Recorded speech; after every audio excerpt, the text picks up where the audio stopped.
Can a genius to whom billions of people owe their lives also be a murderer to whom millions owe their last breath?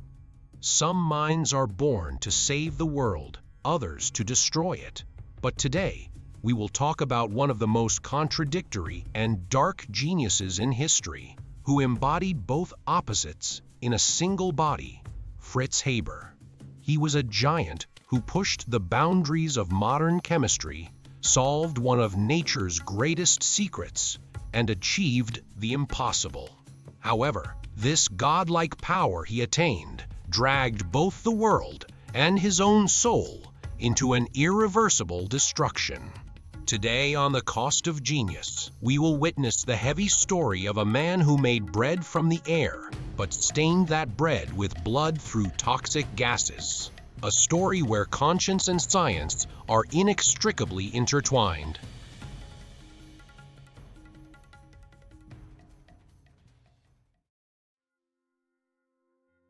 To understand Fritz Haber, you must imagine the great horror of the early 20th century: mass starvation. The world population was growing rapidly, but the land was no longer enough to feed humanity. Plants needed nitrogen to grow, but the natural nitrogen in the soil was about to run out. Although there were tons of nitrogen in the air, this gas was in a stubborn and inaccessible form that plants could not consume directly. If the world of science could not solve this problem, half of humanity would starve to death. It was here that Haber brought nature to its knees. With his discovery known as the Haber-Bosch process, he succeeded in producing ammonia by combining atmospheric nitrogen with hydrogen under high pressure and temperature. This was the greatest magic trick in history. Haber was literally producing bread from thin air.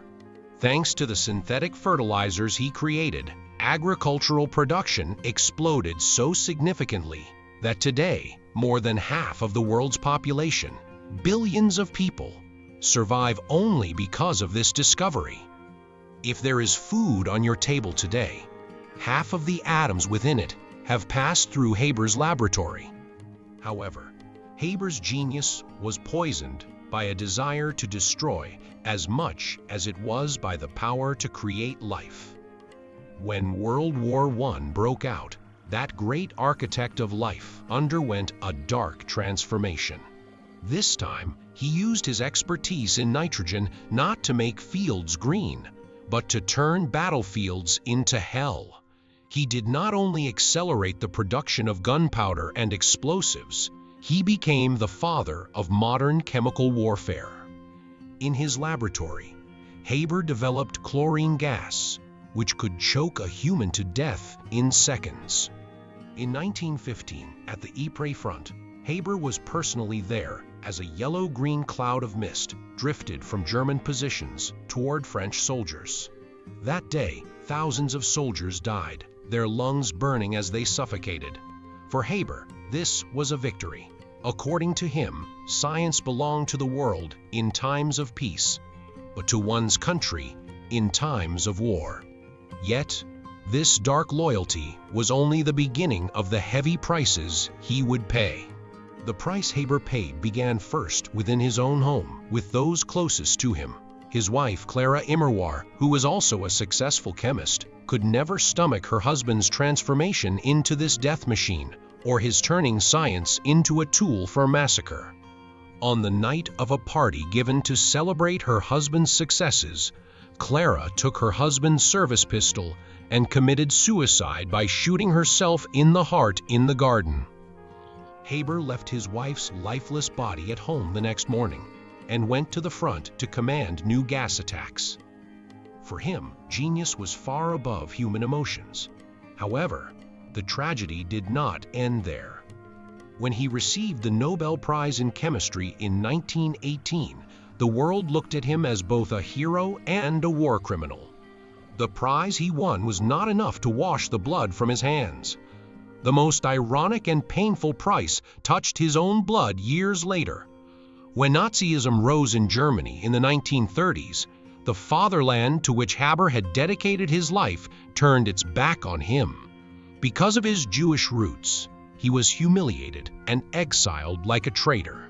With a Nobel Prize in his pocket, he perished on the roads of Europe as a refugee seeking a place of refuge, and died of a heart attack in a hotel room in 1934. But the most horrific finale occurred after his death.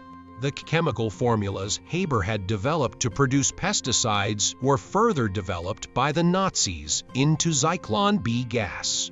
This toxic gas, which Haber had developed for his country, was used in concentration camps for the massacre of his own relatives, his own people, and millions of innocent human beings.